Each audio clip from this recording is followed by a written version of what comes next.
Roy was there 2 decades ago. And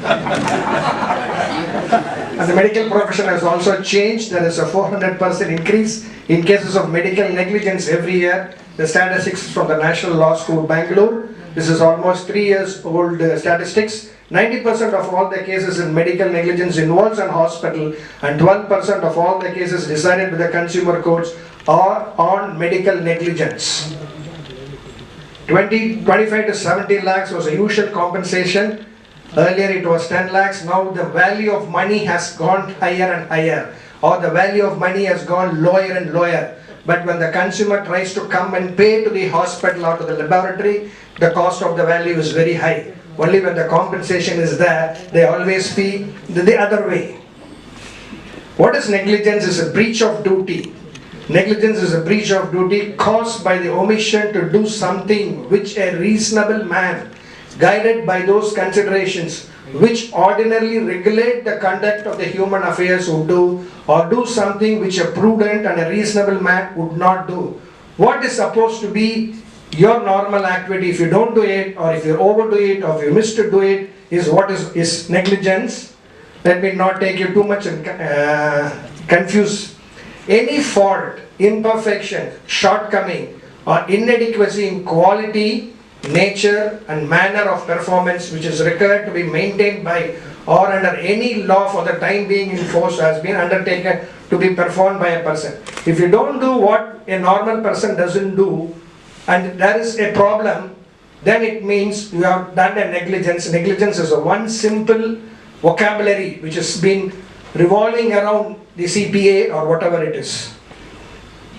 What are the constitutions in a liability in a tort law is a legal duty to exercise a due care. As a medical professional, I am supposed to provide you the medical care. A breach of duty, if I don't do the duty properly, or if I am careless, and because of that carelessness there is a damage, then it means you come under the ambit of the negligence, or if the negligence is being imposed on you. And today we are, as medical professionals, we are also trying to get a past history, whether the patient has sued anybody else earlier or not. There are several laws in this country. All these laws are here being enumerated here: drug and magic remedies, etc., etc. Can any of you imagine how many statutory laws are there for a hospital to run? Can anybody imagine? Plus 5, 6, plus 10, 20, you tell me. Only one. What's the only law that is there, sir? I think that is, I don't know the name, it is prior to what's called independence, there was a old law, that is what is still applicable currently also. Sir, Prakash sir will get upset if you tell like that. As an insurance provider, there are more than 214 statutory laws in this country for a hospital to function on a quality basis, providing a proper care to the society and the citizens. 200 plus. How many are enforced, sir? That is the position of the Indian Constitution. There are umpteen number of laws in this country. If all the laws are being followed in proper, this could have been the only meeting that is going on time, and we will not be penalized. Every law in the country are enforced when there is a problem that happens in this country, but not being implemented. And it is getting implemented only when the politicians feel they want to take a revenge on somebody or want to pin somebody else. That's the real fact. I think lawyers sitting here or expert people, bureaucrats who have been retired will also know that. The law is there for everything. You can't spit anywhere, you can't piss anywhere, but you do it. And if the law is enforced, what will happen? We will all be disciplined citizens.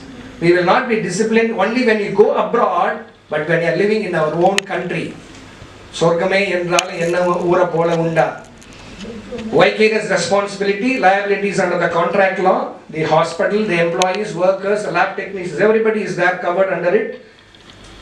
Contractual liability of a doctor is to make a promise to produce a particular result. MCI does not allow me to give guarantee for any treatment. I can take the history, diagnose, provide the treatment. I can't give guarantee. And if I give guarantee, it is against the code of medical ethics. Nature of medical services which are under the purview of the CPA All kinds of service rendered by medical practitioner except where of such service are rendered free of charges to all and under contract of personal service come within the ambit of service under CPA. Contract of personal service cannot be assumed in absence of relationship of master or servant. Some doctor with whom you have a personal relationship and still you try to get an opinion from him, a prescription from him, and that results in a complication, morbidity, yes, the doctor is liable. He is a professional at any point of time, and when he is giving you the advice, even as a relative, even as your friend, yes, he is liable.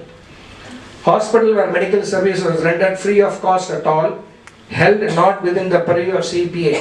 When there is no transaction of money at the place where the health services is provided, then the services cannot be under the purview of the CPA.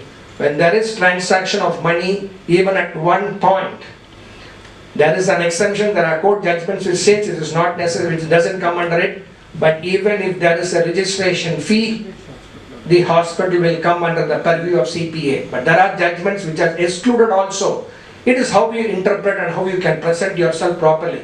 Initially the railway hospital was said to not be covered, but then railway hospital is covered because the railway employees pay some money from his salary to the hospital, and the railway hospital is also open for public also.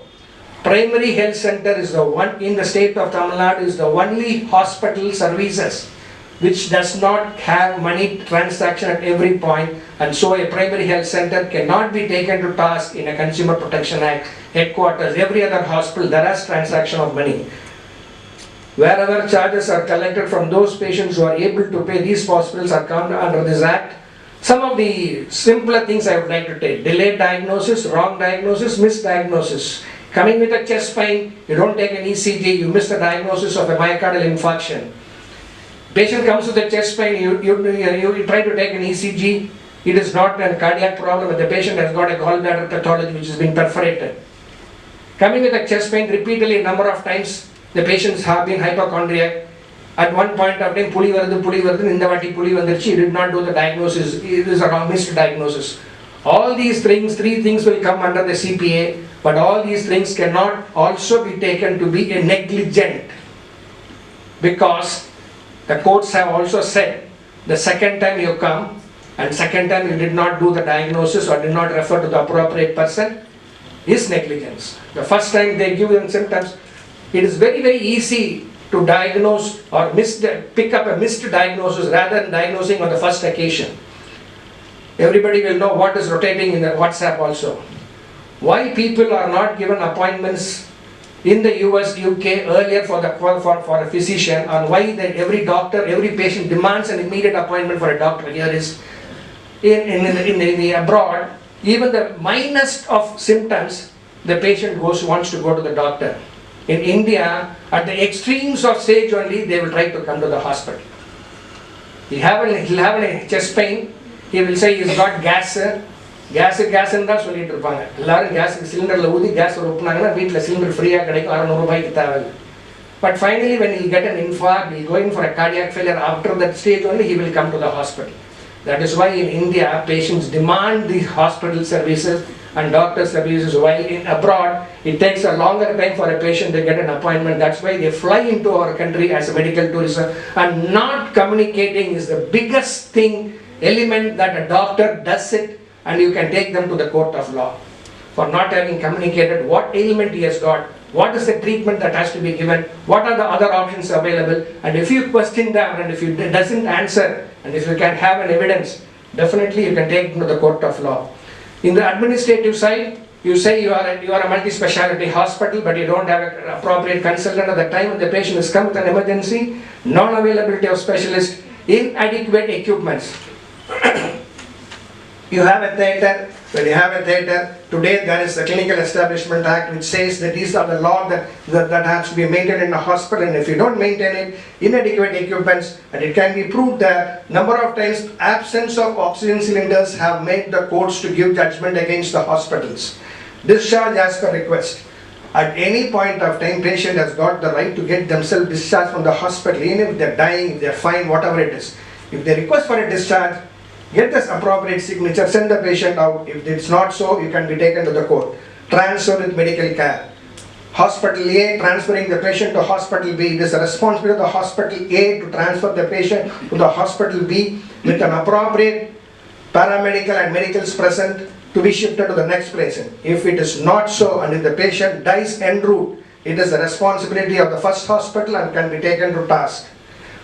Paramedical is a big question. That is where the most of the hospital come into trouble. Vicarious responsibility comes into place. Drugs not given in time, verifying the dosage, the route of administration, injection problem. If you give an injection, there are 3 sections, 336, 337, 338. Legal people will know it. Minor injury, injury causing problem, all these things. If you give an injection, when you're trying to give an injection, if you don't tell the patient, it is a legal problem. And you are trying to give an injection, and if you say, if you don't move, if you move yourself, you can injure. And if you don't say that warning, and there is an injury in the sciatic nerve with a paralysis, then it can be taken to the court. 338, these are all criminal cases, not consumer case alone. 3 sections under which an injection problem can happen, and if an abscess happen, don't think it is always the problem of the paramedical. It is the problem of the patient. 99% of the time it is the problem of the patient. Please see to that. That don't have a wrong notion that every abscess, injection abscess is due to the faulty injection or a faulty patient. The host immunity is so bad. You may not have kept yourself clean. All these things are part and parcel of an abscess developing in a patient after an injection. Bed sores and chronic ailment, that is why hospitals are now started taking the entire photograph. Note down what is the bed sore present when the patient is brought into the hospital, because most of the time old age patients brought into the hospital are in a very precarious situation. I have been doing house visits for almost 20 years. I know patients are being made to lie near the toilet. You come and ask me about the geriatric case, how it is being handled in this country. I will tell you it is much better now. But what it was 20 years ago is not now, right now. Aspiration in care, of course the hospitals will have to take care about the aspirations. Fall in the hospital is another major issue. I think a lot of safety measures have come around. That is where NABH is very, very major part nowadays. That is why the insurance company insists on it. Fall in the hospital has to be the responsibility of the hospital. ICU visitors, there is a clear-cut court judgment.